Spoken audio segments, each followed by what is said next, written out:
is it? I'm the Doctor. So what is it? I'm the Doctor. So what is it? I'm the Doctor. Only joking. I'm the Doctor. So what is it? I'm the Doctor. So what is it? I'm the Doctor. Only joking. I'm the Doctor. So what is it? Small off-duty Czechoslovakian traffic warden. So what is it? I'm the Doctor. Only joking. I'm the Doctor. So what is it? I'm the Doctor.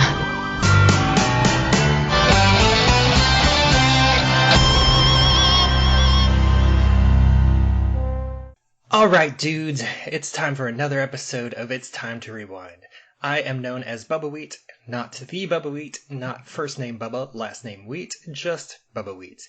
This season is Red Who, where I'm covering British sci-fi like Red Dwarf and Doctor Who, and joining me 3 million years in the future via the TARDIS is my guest Stephen Palmer. How are you doing today? Hi Bubbawheat, how you doing, mate? I am doing good. I'm excited. I'm really enjoying this. It's weird because it's I'm mostly fresh to Doctor Who, and I have just done a binge of Red Dwarf last year, and I'm much more familiar with the first 6 series of Red Dwarf. So it's been interesting jumping back. It's already been interesting jumping back and forth between these two well-known British sci-fi shows. And, today we are talking about Tomb of the Cybermen, which is the first serial from the 5th season of Doctor Who, featuring the Second Doctor, Patrick Troughten, and it was released in 4 weekly parts starting on September 2nd, 1967. But before we jump into today's episode, I am curious, what is your history with Doctor Who? When did you first discover the Doctor? Oh my, right. So, just spoilers. When I saw you advertise, anybody want to come to a Doctor Who episode? I was like all over it, right? So this is possibly the thing I'm second nerdiest about in the entire world after Asian cinema, which is the day job, right? So I honestly can tell you my first memory is of watching a Doctor Who episode. My first actual memory of being a human being is literally hiding behind the sofa watching it will have been a Tom Baker episode. My memory seems to think it was probably Creature from the Pit, but it might have been Planet of Evil. There's something about him falling down a hole, basically. It's my first ever memory. So I'm of that age where, I guess when you speak to a lot of British people, especially sort of my age, you'll have a doctor, the doctor which is your doctor. And I guess Tom Baker is my doctor, the 4th Doctor. Although I will say I wasn't obsessed by the show. It wasn't the show that I went and, I was able to watch on my own television until probably the 5th Doctor, so probably a few years later. So I have this huge love for both Tom Baker and Peter Davison era. You can see I've got Dalek models and stuff over my shoulder. I consume it, not just the TV show, but I consume it, comic books, I consume Big Finish audios, that kind of thing. So, but mostly classic Doctor Who. I did many years ago when the new series started. I did write a blog reviewing every episode of the first couple of seasons. But whilst I still enjoy New Who, as they call it, I am a classic Doctor Who guy. And with the ability to get things on DVD, VHS, Blu-rays and so forth, I've sort of gone through my own little journey back before my Tom Baker times. So I'm of when I was born, John Pertwee was the Doctor, but it's just a little bit for my time.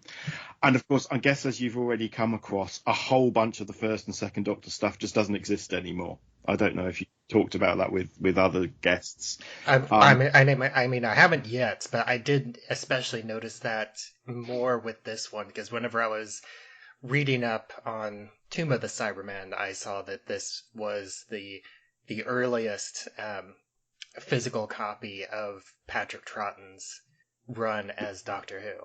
That's complete, absolutely. Now, yeah. So if you'll indulge me, British media, there's a lot of British media in or around the sort of the 50s and the 60s and even the early 70s, which just doesn't exist anymore.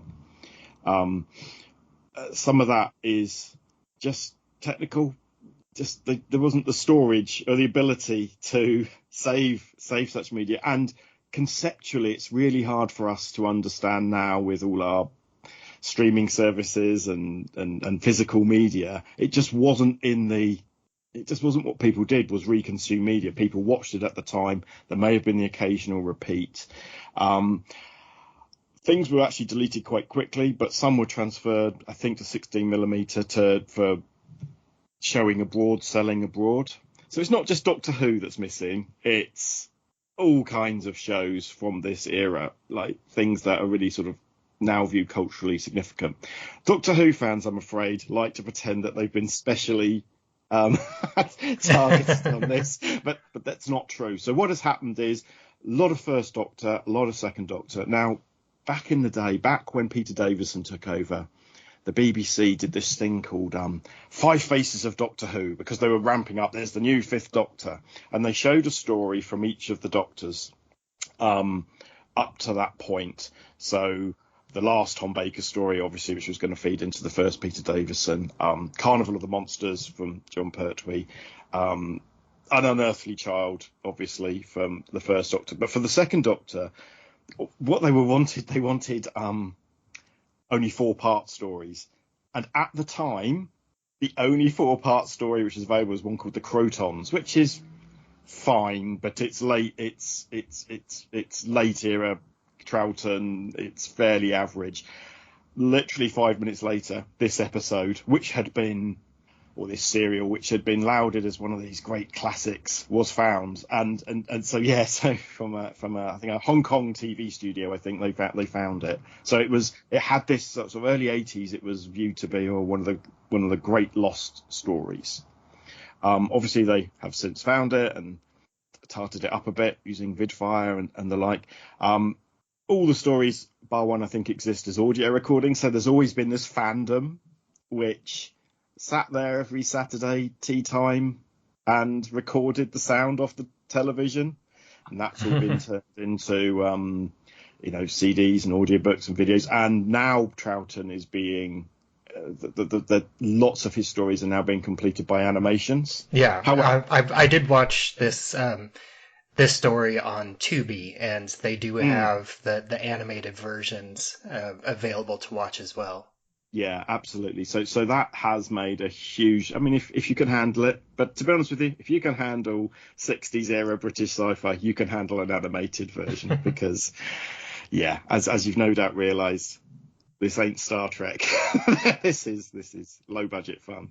And I think it's interesting. I know you said that Doctor Who fans, everybody has their Doctor, and I think it's kind of interesting because I guess I am enjoying Doctor Who, but I don't feel like I have my Doctor yet. And I think part of that is partly because I haven't experienced enough of it yet. Like I'm, in terms of, my off podcast watching, I'm only 2 seasons into New Who.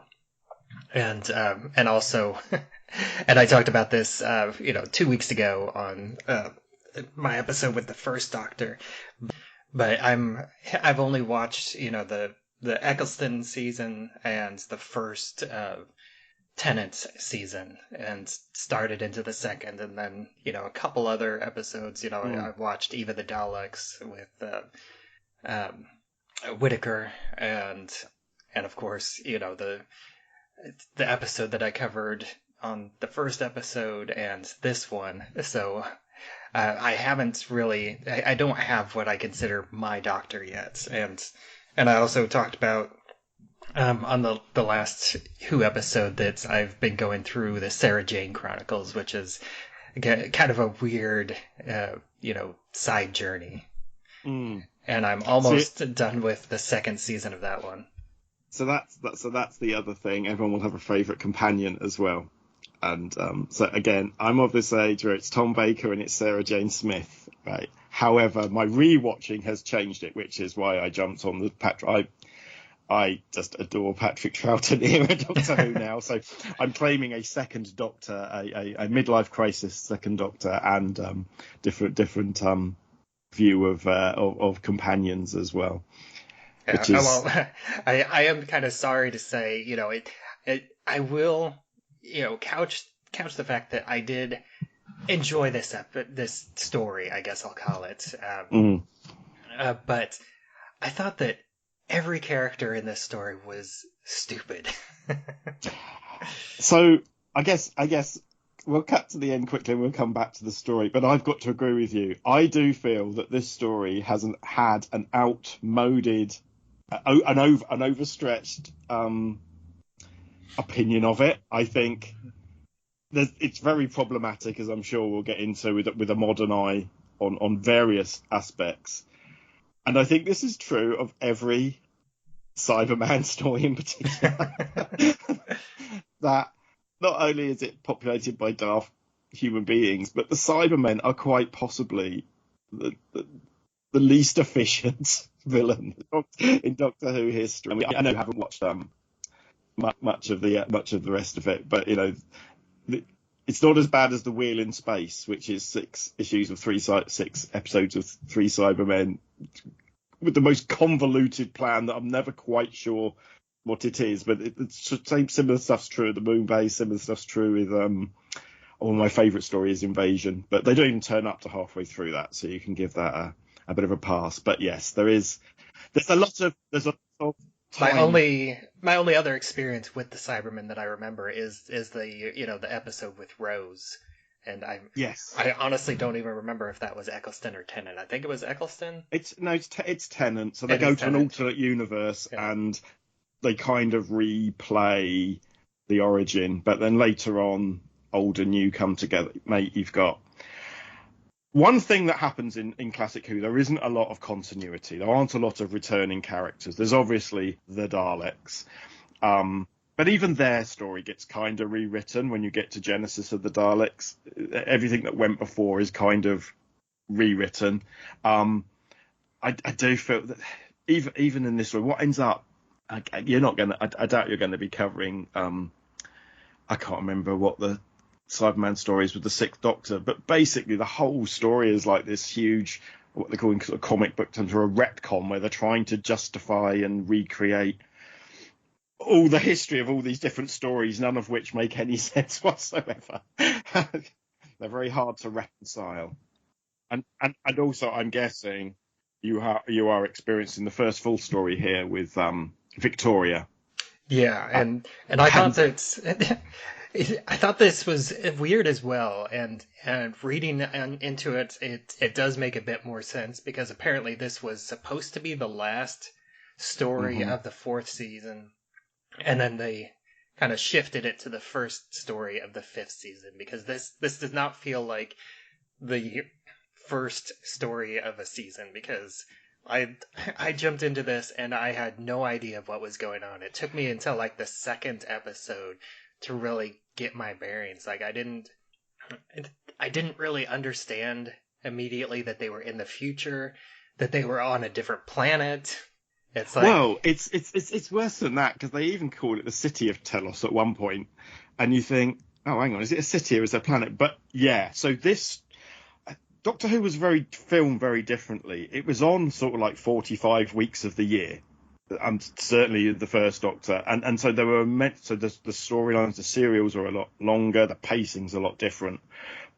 Sort of where now. Oh, it's on for 3 months of the year, and it's event television and blah blah blah. It was just this. It's the serial which is on almost not quite like a soap opera, but things would continue between episodes. So the delineation, it's more with the first Doctor, but that delineation between stories isn't always clear. So this one, literally, as you say, it picks up from the end of Evil of the Daleks, where Victoria has been a sort of a side character in that story, and the story opens with her saying, "Oh, this is my first time in the TARDIS, isn't it big?" And Jamie and the Doctor explaining stuff to her, and you think it just feels really weird. I think it would feel weird if it was the last story in the previous season. and it so it doesn't do the sort of that standard, that Stan Lee thing where he says every comic is the first. You just got to remember when you write it, every comic is somebody's first, so you have to explain where you are. And especially coming from the episode that, my first Doctor episode, the Time Meddler, that did a very good job of introducing me into everything. Like that was a good starting on Which is point. Interesting because that's Stephen's first real story, although he had been in who's picked up at the end of the well, he's actually in the Chase twice, isn't he? that's two different. Well, you don't know this, but yes, he plays two different characters in the Chase. But Stephen, the astronaut, sort of turns up in the last episode or two of that, and then Vicky spends time explaining to him what's going on. Doesn't really happen here until I think something like the third episode. Yeah, where there's this one. Again, we'll get to it, which is it's got my favourite. I mean, we can all classic Doctor Who. So we can jump around, and I actually, you bring it up. I do think that was my favorite part of the episode is that one-on-one conversation with Victoria and the Doctor, where she talks about how her father was basically killed by a Dalek, and the Doctor picked her up, and it's in this whole thing.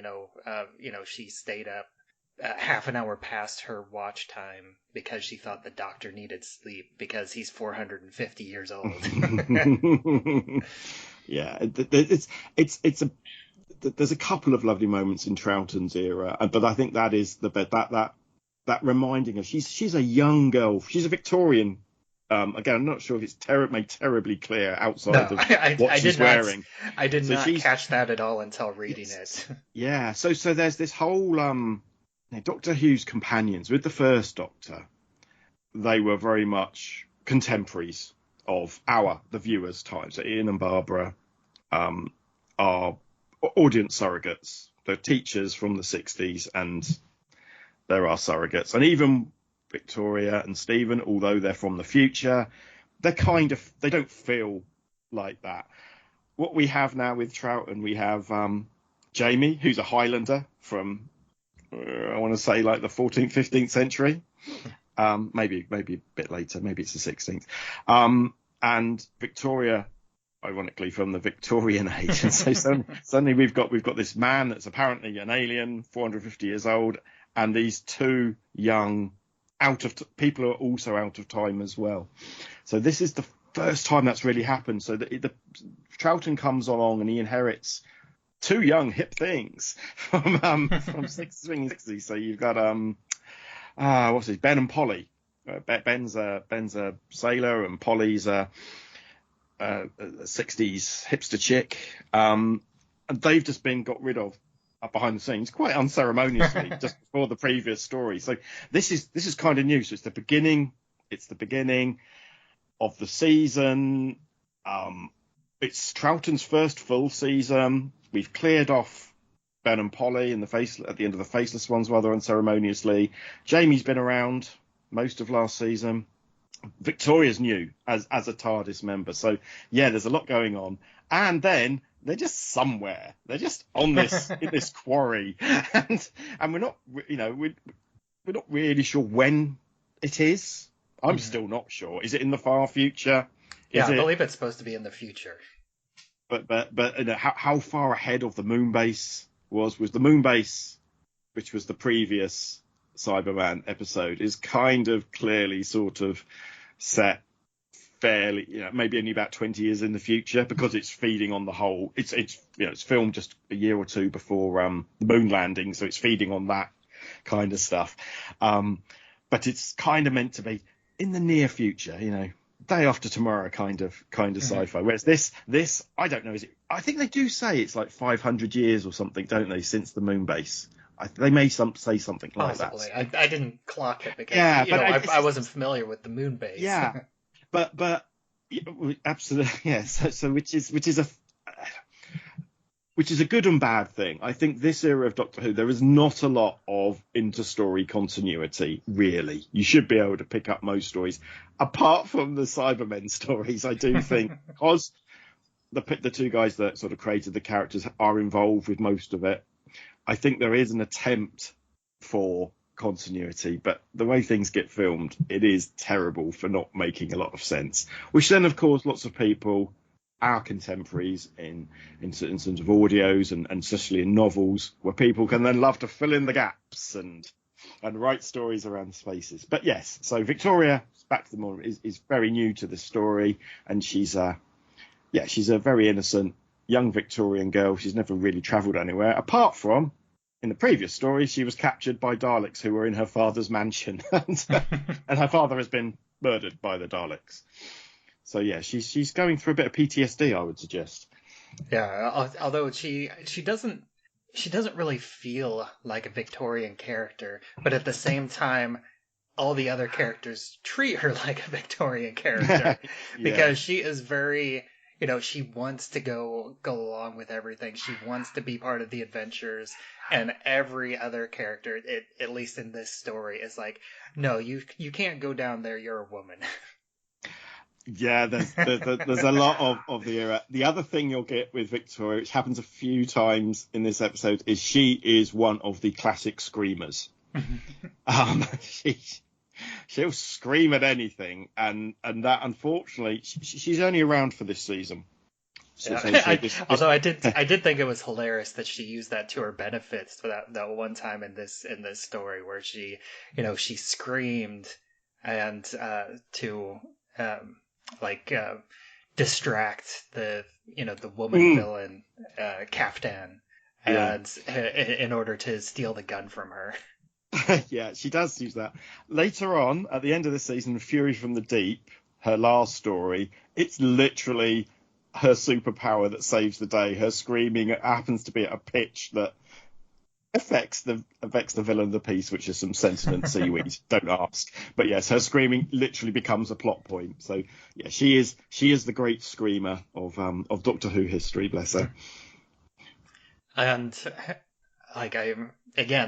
going back to what I said at the beginning, that I feel like every character in here was an idiot, because we have and there's so much death in this episode. Like everybody, practically everybody dies, which is kind of crazy to me.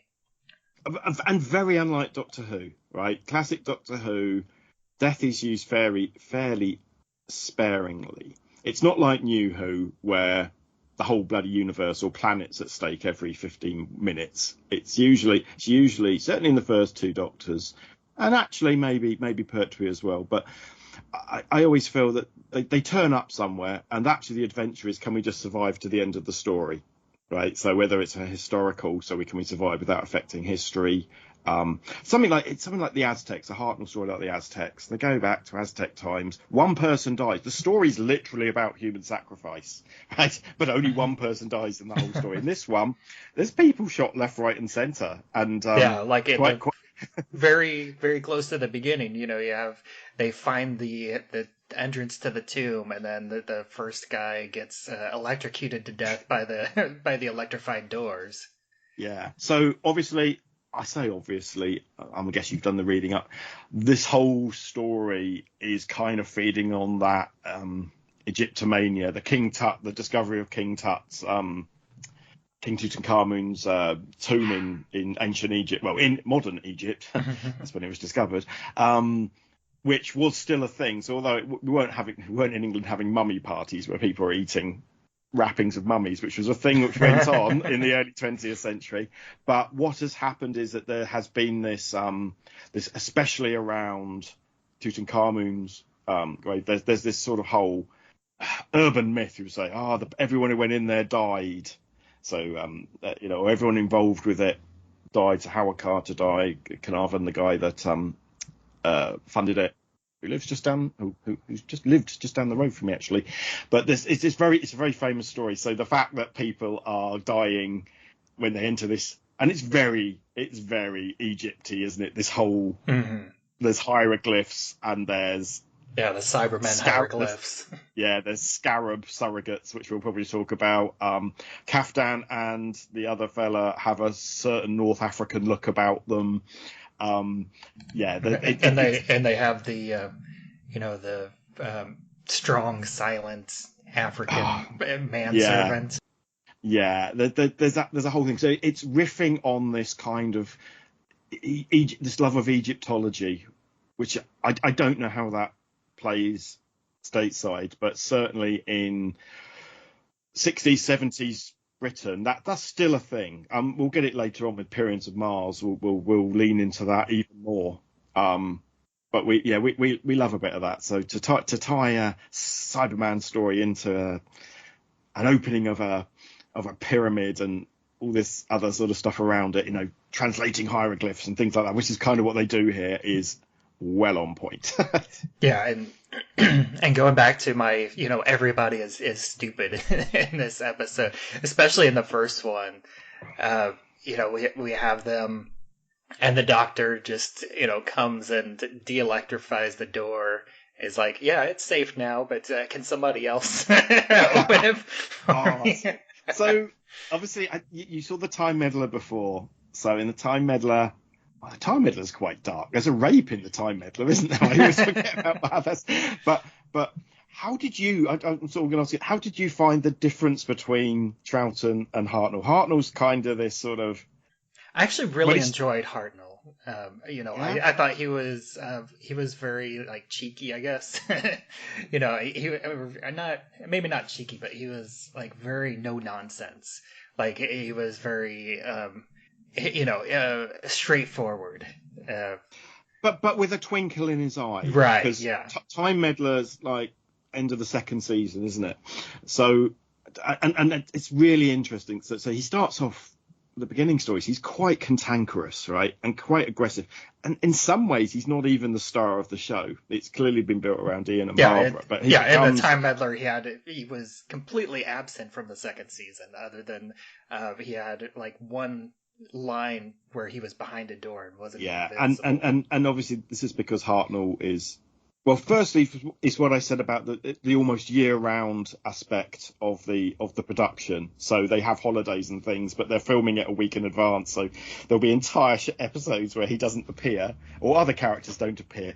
The Troughten one, Power of the Daleks, his very first story, Ben and Polly take turns not to appear in episodes, so they get captured, so they can have. But there's that. But he changes. He's quite cantankerous and he's quite aggressive, but he mellows as a character. And by the time you get to the Time Meddler, he loves Vicky. Vicky's like his surrogate daughter. He's a bit funny with Stephen to start with, but actually, as it goes on, he becomes a much more lovable character. But clearly, he's on the show less and less because Hartnell's got real health problems. He's quite a heavy drinker, which is affecting his health conditions. So Troughton's come along, and Troughton's quite a well-known actor in Britain at this time. I think he was in a very well thought of version of Robin Hood. I'm pretty certain that's the case. But he's a very famous TV actor. He's sort of, and he's a completely different character. People like to call him a schemer and stuff like that, but I think sometimes he's a bit of a coward and a bit of a like exactly like you said. I fixed it because I'm cleverer than you. But you try it. Yeah, and not only that, but it's he helps them, but he's he knows that the Cybermen are dangerous and shouldn't be awoken, but he's let me tell you how to awaken them, but no, don't do it. Yeah. And then afterwards he's like, well, I just wanted to see what they were going to do. Yeah. So Troughton's it's one of those, he's a version of the Doctor. You'll find a lot of people who've played the Doctor tend to say he's an inspiration. So Matt Smith, for example, absolutely layered his initial impression of how his Doctor, so Smith's the 11th, isn't he, on Troughton, but others have said the same. In the very first episode of Davison says he does an impression of Troughton as he's trying to do, it's really he's almost, to me, almost kind of this definitive, because he's a little bit, is he genuinely good, or is he just a little bit of a maverick? So Sylvester McCoy's the Seventh Doctor will absolutely grow this out to the point where he becomes a complete manipulator of people. But he's got some great lines. And 'cause the thing is, you haven't seen the moon base, but in the moon base, there's a quote which I'm not doing this from memory. I've got it written down. Okay. So he talks about the Cybermen, and he says there are some corners of the universe which have bred the most terrible things which act against everything we believe in. They must be thought. So the same way in New Who, the Doctor is obsessed about bloody Daleks and how evil they are. So you've seen the Eccleston episode of Dalek, where he talks about them. To Troughton's Doctor, and unsurprisingly, as he fights them 4 times, I think, in his tenure, this Cybermen is this. So he knows this is this. He would probably run away if he could, but he knows this needs to be sorted. He knows he can't leave the Cybermen as the people with this threat, because he knows what they're capable of. And this is these are his bête noire. These are his pet hate. And so, which is why he's just really weird about stuff. As you absolutely pointed out, he's like constantly encouraging and triggering people to go and do the bad thing in order to see how this ends, which is so Second Doctor. Yeah,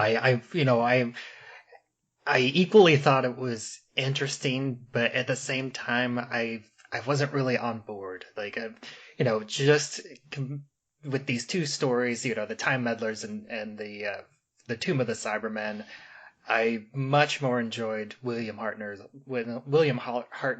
Doctor in Time Meddler over Patrick Troughton's Doctor in this one. Fascinating.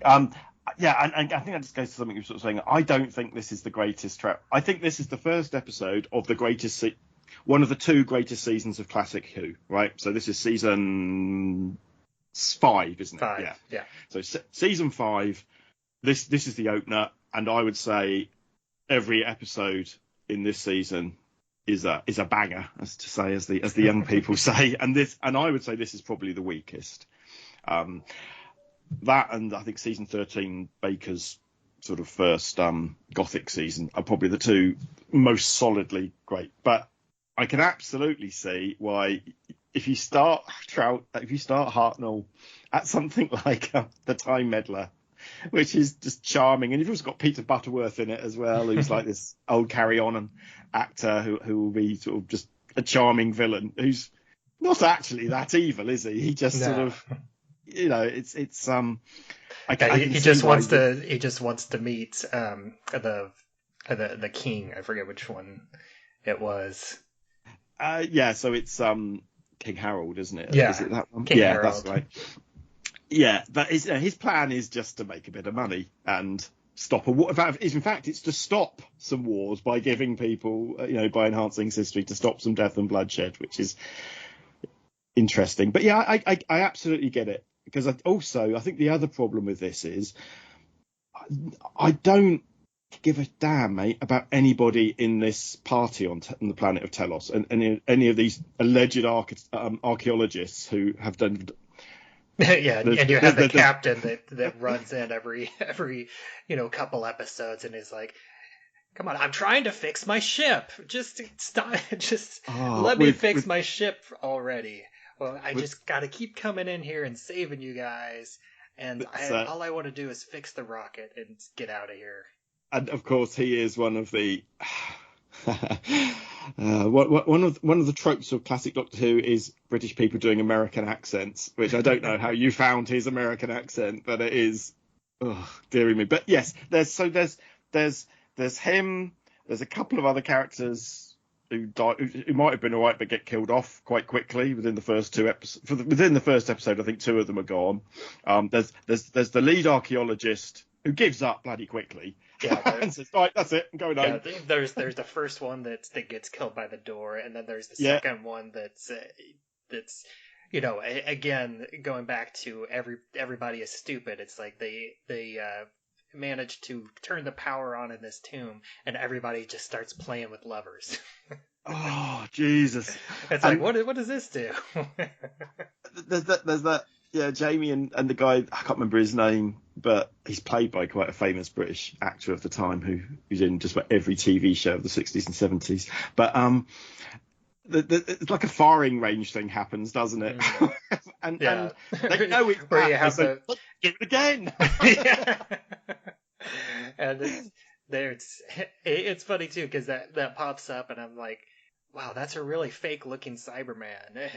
I know that this is classic Who and that that it's got a lower budget, but that is a really cheap looking Cyberman. And then they're like, oh, it's only a model. It's like, oh, I guess I wonder if the real Cybermen are going to be better. Nope. Well, I mean, I do think, as the episode went on, I did think that this design of the Cybermen was charming. It grew on me. I liked their extremely electronic voice. I can see how that would be creepy. Could you understand what they said there? Because I think the other problem I have with it is that I can't really understand what they're saying. I find it struggle, other than the odd sentence.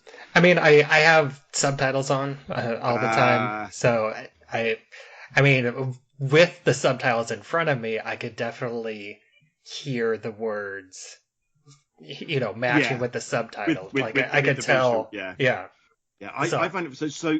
This is the second version of the Cybermen. So we have the first version from the 10th planet, which are the ones with like sort of balaclavas on, and they look much more like they're sort of post-human. That there's been surgeries done on them. They've replaced their parts, which is part of this sort of whole body horror story. There's a lot of body horror in Doctor Who, and this, I think, I would say the sort of Cybermen are at the top echelon of this. So the idea is that they've, in order to survive problems on their home planet of Mondas, which is a twin of Earth. Literally, it's upside down Earth. It's hilarious. But they look very different. This is the same Cybermen that we see in the moon base. They're the same costumes, pretty much. But every other iteration after this, they will change and mutate. Everyone keeps trying to do it. This one's flawed because they can't move their necks, can they? There's no neck movement. But they've got this sort of ring modulated voice. You will belong to us sort of thing go on, and I did find it really hard to follow. It reminds me of like I can't remember the musical artist, but it's the talking with the guitar, do you it's feel it's just like a vocoder. It's exactly what it's like, and whereas on their first appearance on the 10th planet, it's more sing-songy. It's they just sort of accent weird parts of sentences. You will come to follow us, that kind of thing. Where this is now very electronic. Which another thing's Doctor Who. This classic Doctor Who, it really is at the cutting edge of use of electronic sounds and electronic music, including the theme. The theme is like a classic of synthesized music. But yes, they're using like a ring modulator to do this, and I don't know. I found it hard, but it's all right because they never leave the room, do they? But I think you were saying there's this sort of shooting gallery Cyberman, and you think that looks pretty rubbish. But you haven't mentioned the worst Cyberman of all, which is the one that Toberman when he throws him, and it's clearly like just a dummy made of cloth or something, and it's just Well, and also Toberman's, he gets partially converted to a Cyberman, which that basically consists of he puts on one of the gloves.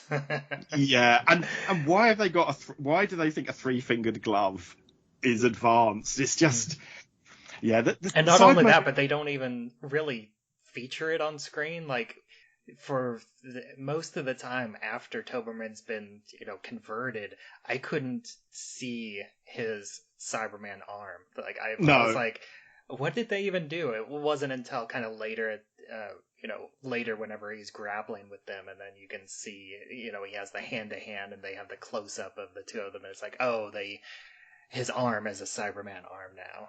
Yeah. So to be fair, the sort of cyber conversion thing is something that New Who looks at and explores a lot better because it can, because of modernity, because of you've got to remember this is 60s, late 60s Britain is still quite a conservative with a small c place, right? We can't go around talking too much about having people's. Yeah, the New Who goes a lot more like Invasion of the Body Snatchers style. Absolutely, and again, let's go back to the Egyptology stuff. We're all meant to understand this one. What did the ancient Egyptians do? They used to, they get the dead, they take all the soft tissue and organs out and put them in the canoptic jars and fill it up with embalming fluid, and that's kind of what the Cybermen have done. So you just got to view them as they're kind of some sort of space age mummies, if you like. But we're being told to do all that. They don't say it out loud. They don't say it's just like the ancient Egyptians used to do, which I think New Who probably would have. But it's definitely done way more with that and that understanding of. They're not. Neither of them are very good at saying we've taken away. We've just become creatures of logic. We don't have emotions anymore, because believe you me, go and watch Attack of the Cybermen and you'll see they've got emotions. They're the campest, people you've ever seen. With their hands on their hips going, you've been a bad man, Doctor. Yeah, we also haven't talked too much about the main villain of this Klieg, the logician. And and he's interesting because he's someone that thinks that he is better, and again, like everybody in here is stupid, and he's someone that thinks he's smart. He thinks that logic is above all, and then especially like towards the end, whenever Captain finds the gun, and he's like, oh, now if you have the gun, then you can convince them to follow you. Yeah, so I guess the Cybermen are almost a side issue here. The real bad guys, it seems like there's this, I forget what they're called, the League of Logicians or something like that. Yeah. So there's some kind of secret society of Brotherhood scientists. of Logicians. Brotherhood, that's it. I mean, it's the most H. Rider Haggard-y, imagine it's from some kind of boy's own adventure tale from the 20s or something like that. They've basically tricked genuine people with genuine archaeological or historical interest into uncovering this tomb. Let's find out what happened to the Cybermen. No one's seen the Cybermen for 500 years. But really what they want to do is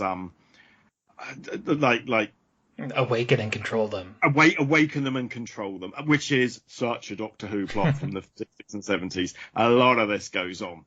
That there's this whether it's Daleks or Ice Warriors or Cybermen or Crinids or whatever, it'll always be, yes, I'm really clever and I can use this well-known threat to take over the world. And it's never, I mean, why does anybody think it's ever going to work? If they knew anything about Cybermen, it was never going to work. And they literally say to him, okay, yeah, but you've got to become one of us first. Oh no, that wasn't the deal. Which is literally repeated in the Invasion, the sort of the highlight of the next season, which is like this 8-part Cybermen take over London story, where this guy, he's facilitating a takeover by the Cybermen on the basis that you don't turn me into a Cyberman. Like, that's going to happen.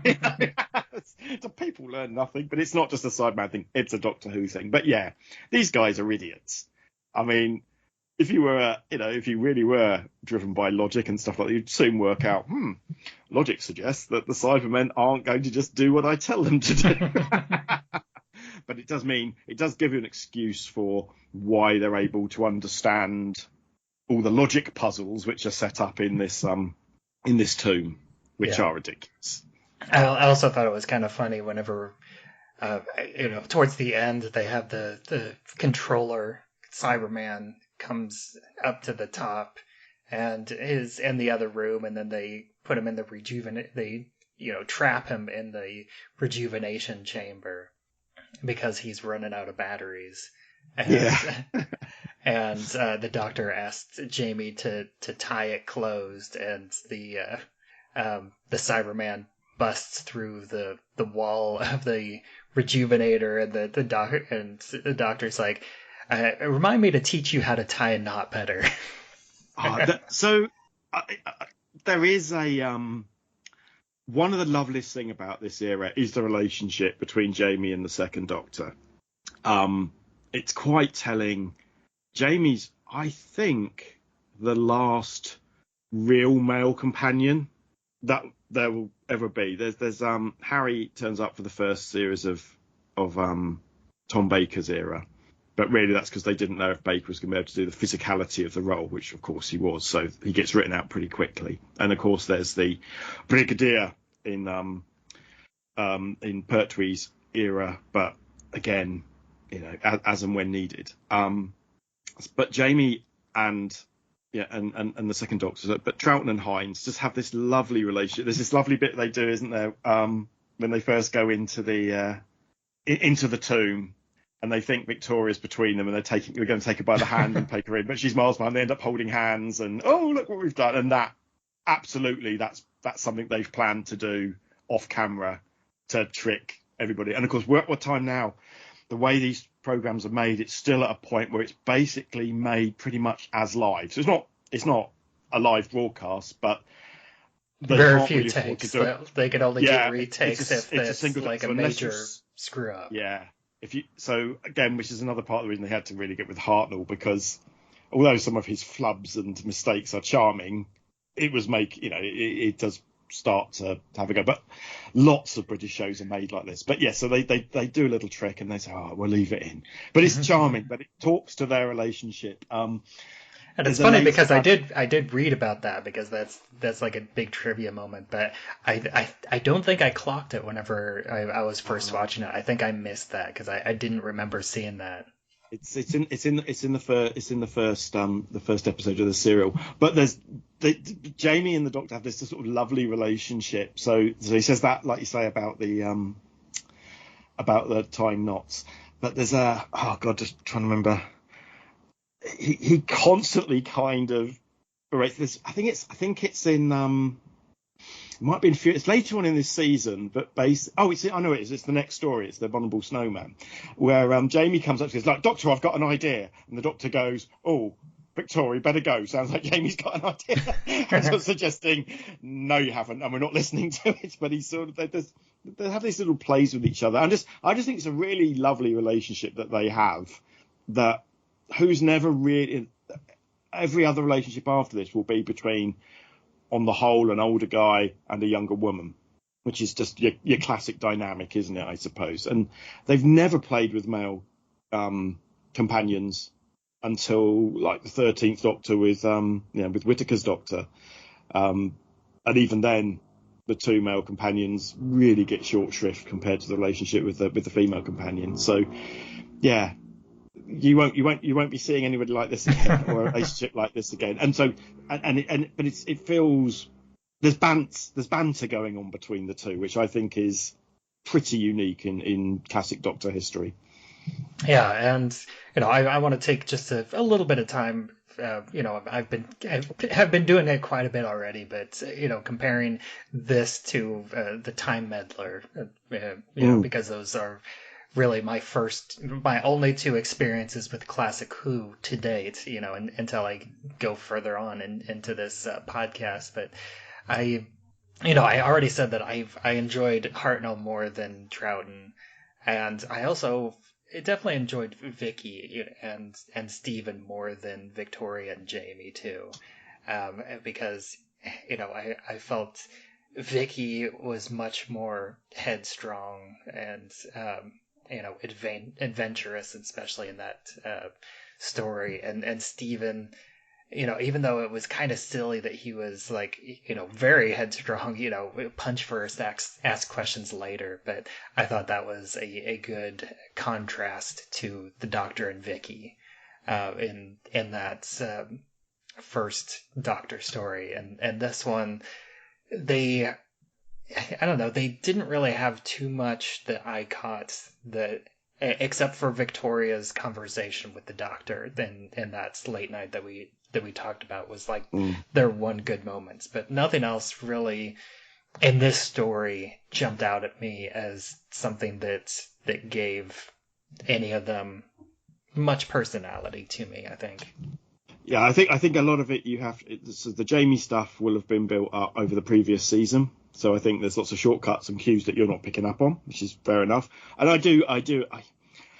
whilst I think this is the best season of this era, certainly of Black and White Who, and this may well be the weakest story, bizarrely, even though it's so well thought of. I don't think I'm not sure Victoria ever really. You mentioned Vicky.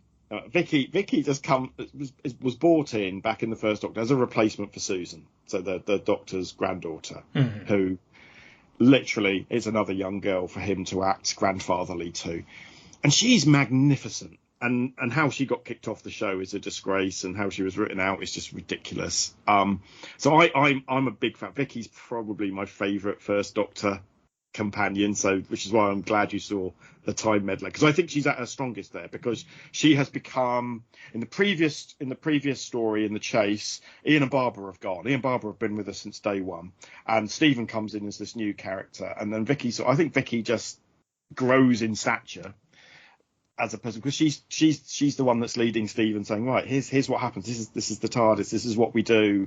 I'm sorry he's a bit of a cantankerous old git, but he's nice, really. Do you know what I mean? And Stephen actually really does grow in the final Hartnell season.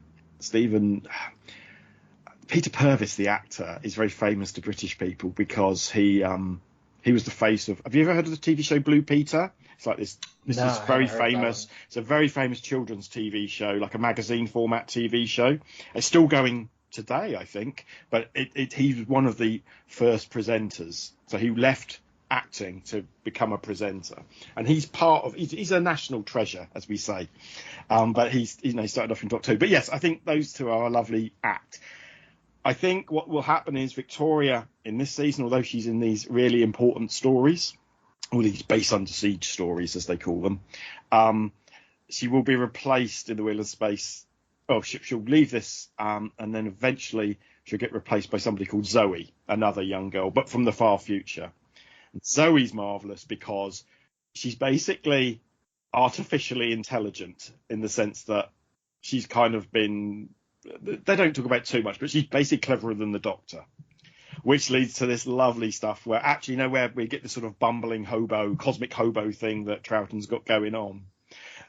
Actually, it turns out that sometimes he is just bumbling around and hoping for the best. There is no master plan because Zoe just shows him up to be, no, that's not how it works, Doctor. And I prefer the Jamie and Zoe stuff because Zoe's much more proactive, like Vicky was.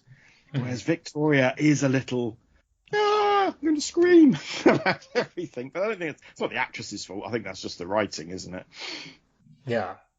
She wants to do stuff, but she gets left behind, and then she ends up, things happen around her, and she still can't even handle it either. Yeah, she gets left behind. She gets captured a lot. But she does have to scream. I'm going to keep going on. If you ever get round to watching Fury from the Deep, there's a really nice animation of that. And then the last kind of thing I want to talk about, because we haven't talked about it, is the horseshoe crab cybermats, which they're like, it's funny because they're so cute and adorable, but the reactions are so opposite of how they look. So, it's like and especially like the scene where the Doctor puts the electric cord around them, and my thought is, yeah, because they can't crawl over the rope because they're just little remote control. And like, there's no way they can use their little remote control rollers to go over that power cord, but instead he ends up electrifying them. I do think this is the biggest failing of this story. Because they don't really explain very well what they do. They try to. It's like they say that they can lock in on their brain waves, and I guess they're supposed to, that's the method that the Cybermen use to cyberify people, but that it doesn't really come across. It doesn't. So I understand what they're doing visually. What they're going for is the scarab. That we're going back to the Egyptology thing where there's the scarab is a really popular image in ancient Egyptian art and in hieroglyphs, and you go into King Tut's, there'll be jewellery made of scarabs. That's the idea. They look a bit like that, but the Doctor hasn't heard of them because he's got a book where he goes, oh yes, let's have a look. Oh yes, these are called cybermats, but he doesn't really know what they are. There is a suggestion that there's something to do with the Cybermen, the clues in the name, and that maybe, I don't know, they're like some kind of weird parasite-y thing. Their threat is absolutely minimal. I mean, you could just walk past them. there's a whole episode here where they make out that this Cyberman's got them all cornered. And you think, what? even at the beginning, Victoria picks up an inert, oh, that's cute, and puts it in a handbag. I was just like, what? And they shoot one and kill it, and then they say, there's too many of them. Victoria does shoot a Cyberman, doesn't she? Which is her one moment of agency, that she's a good shot with her. She has to take out this Cyberman. But I don't really understand what they are. They're very cute. They're also, you're quite right, they are like these remote control models, and they had real problems getting them working. And you just thought exactly the same problems later on they'll have with K9, where they can't get the remote control working. It can only go across really flat floors. You thought, didn't you learn anything from the Cybermats? They do turn up later on in Tom Baker's Revenge of the Cybermen, where they get a bit of a sleeker view, and I think, but they're equally as, I have no idea what they're meant to do. And I don't think they've recreated them in New Who. To me, it's. And there's the one moment where it just somehow jumps onto Kaftan's shoulder, and then she freaks out and then passes out. But then you later find out that she's only pretending to be passed out. Like there's also so many moments where people are pretending to be passed out. Especially Kaftan, she does it all the time. Like she opens her eyes, closes her eyes, pretends to be asleep, or pretends to be knocked out and not asleep. Yeah, there's a lot of that. I mean, I find Cleve Kaftan does it as well. Yes, you're right. Yeah, well, maybe it's what they learn at the Legion Brotherhood of Logicians. Just pretending to be knocked out. But and I guess the other thing is I guess you can't not talk about this story without some of the more troublesome stuff that's going on, especially with Toberman. So there are not a lot of black actors on British TV at this time, although probably more than some people might think, but there isn't a lot. And the fact that he is a slave and just fits into this sort of big, strong slave black man trope isn't a great look for a contemporary audience. Although, having watched some of the sort of documentaries around this all this time, everybody was just going, oh, he was such a good-looking man. He was so impressive. But then I think he goes on to have a fairly reasonable acting career. But yeah, I think him being the sort of strong, silent slave isn't a great look. Neither is him when there's some really bad special effects, isn't there? Like on the wires, isn't there? You can see the wires, and you think, well, it's probably not helped by being cleaned up and vid-fired, and now they're going to be doing like Blu-ray restorations of it and things like that. And you think, oh, you can really see it. But yes, and then he sacrifices himself at the end too. Yeah, which is that a good thing or a bad thing? Also, that I don't know.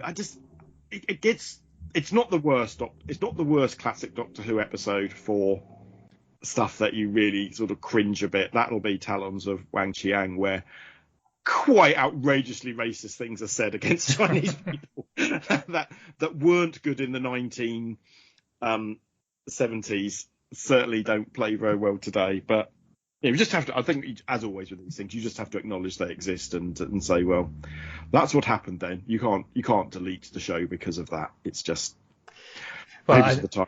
Well, I can see why this was chosen as a Second Doctor story for me, and I did enjoy it, but I haven't decided if I'm going to rank these whenever I get to the end or anything, but it definitely had its hit and misses throughout the this, and maybe a different episode would have been a better choice for Patrick Troughten, but I did enjoy this episode for the most part, and I can understand why it was chosen too, especially because the Cybermen, I feel like, are so important in Who lore.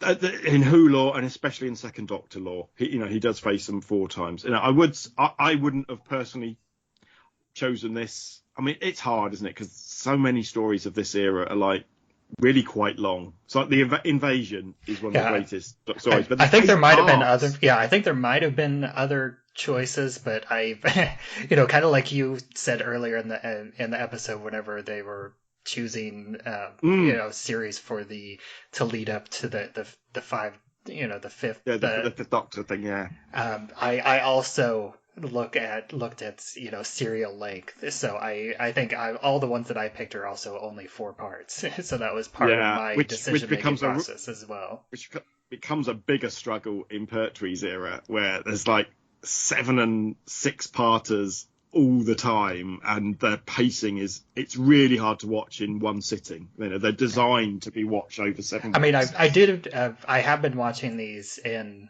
across multiple sittings. I only watch one part a day.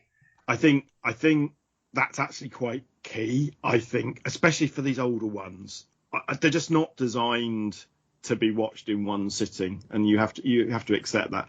I do think, I hope one day when you finish this little exercise and you I think there are better Troughten stories. There are better Troughten stories in this season alone. The shame is so few of them are fully available, but if you can handle the animation, his first story, Power of the Daleks, is my favourite Doctor Who story of all time. Added with, this is television history where the character, it never happened again. Other characters have played roles and taken over roles, but not in the sense that, no, this is the same.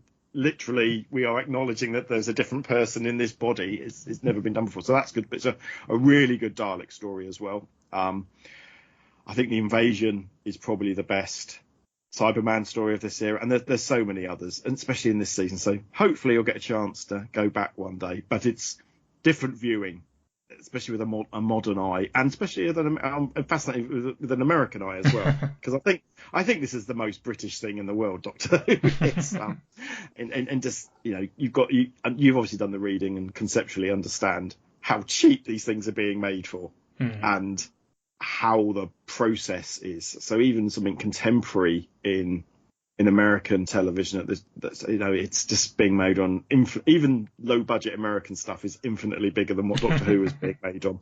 And we also have to remember it was coming out of basic children's TV budgets. So it is considered, is it considered a children's TV show? Certainly a family viewing. So it's on TV about 6 p.m. on a Saturday night. It's borderline edutainment. It is, but it follows the sports results on a Saturday afternoon, and it just predates the light entertainment that's going to come on at about 7 o'clock at night. Some game show or some kind of comedy show. It sits in the middle there, so it's something that the young kids and the families, the last probably thing they do at the week on the Saturday is they'll have lunch, dinner together, maybe watching this, and therefore it's and it gets this reputation of being terribly violent and terribly problematic to lots of families. This is the late 60s, yeah. So yes, things are you got to see it in context. But yes, I hope you go back and have a look a bit. I hope I've given you enough to make you think. Let's go back and look at Troughten a little more, because I don't think this is his best story, even though it has got the best line, which is the conversation he has with Victoria. Yeah, I wouldn't discount it, but my to watch list is extremely long.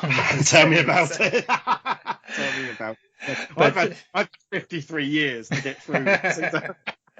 But thank you so much for joining me, and it's been a pleasure talking with you about this episode, even though it wasn't my favorite, but it was definitely enjoyable, and the conversation was enjoyable. So I'm glad we got to do this. I think it was a great episode. And, for people listening to this, why don't you take a moment and let people know where else you can be found online? Okay, I can be found basically 2 other podcasts. I'm the co-host of the Asian Cinema Film Club, where me and my co-host Elwood basically cover Asian cinema, clues in the name. So sort of cinema from Japan and Hong Kong and Thailand and China and so on and so forth. So kung fu movies and Godzilla movies, but also just random comedies and romance films. We cover the whole gamut. With a little side dish now, we've introduced a sort of a world cinema stream. So we've widened our remit to look at world cinema. So basically, subtitles are us. Is what we do.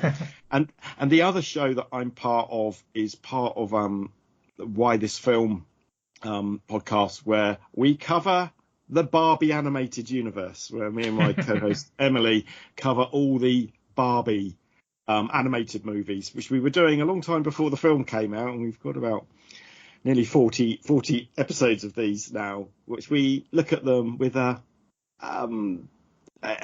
basically I'm a middle-aged dad now, and my kids watched these movies as they were growing up, so I saw them with them. Emily's more of a 30-something millennial, and they mean a lot more to her as part of her growing up. So we talk about them again. So it sounds bizarre, but actually it's a lot of fun, and it just, again, I think I like working at the edges of what cinema is sometimes. Yeah, I think those are fascinating. I've seen a relatively large handful, because my older daughter was also like in the right age range for a lot of those movies, and I think some of them are definitely better than others.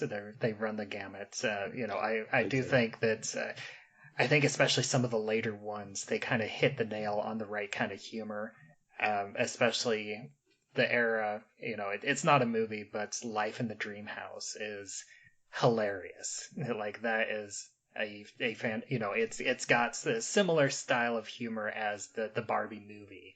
It's got this meta level humor in it, and it like, that is really fun. But some of the earlier ones are just kind of rote fairy tale replacements. There's a lot of them which are just, here's Barbie in a version of a fairy tale or a famous novel, which is on the whole, they've all usually got something in them, but some of them are surprisingly excellent. And actually, what we're getting to that point in that sort of that Dreamhouse era of the movies, so not the TV show, but in that era, and we really thought the quality would have dropped off by now. That they would be just almost AI generated nonsense, but actually we keep coming, actually that was really good, and we keep sort of pinching ourselves and thinking, did we both really enjoy it? so you can come to me for Asian cinema, world cinema, or Barbie movies. So that's me.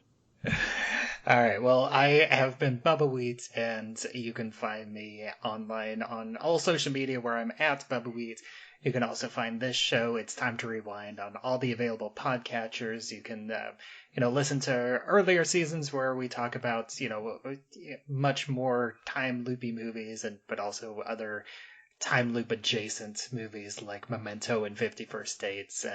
We also have a Facebook group, It's Time to Rewind, a time loop group, and you can join that and discuss episodes as they come out, as well as have discussions about upcoming time loop movies and TV shows and past ones, and share memes. It's all welcome there. And also, be informed of what I'll be covering in future seasons. And smoke me a kipper, and I'll regenerate before breakfast next week.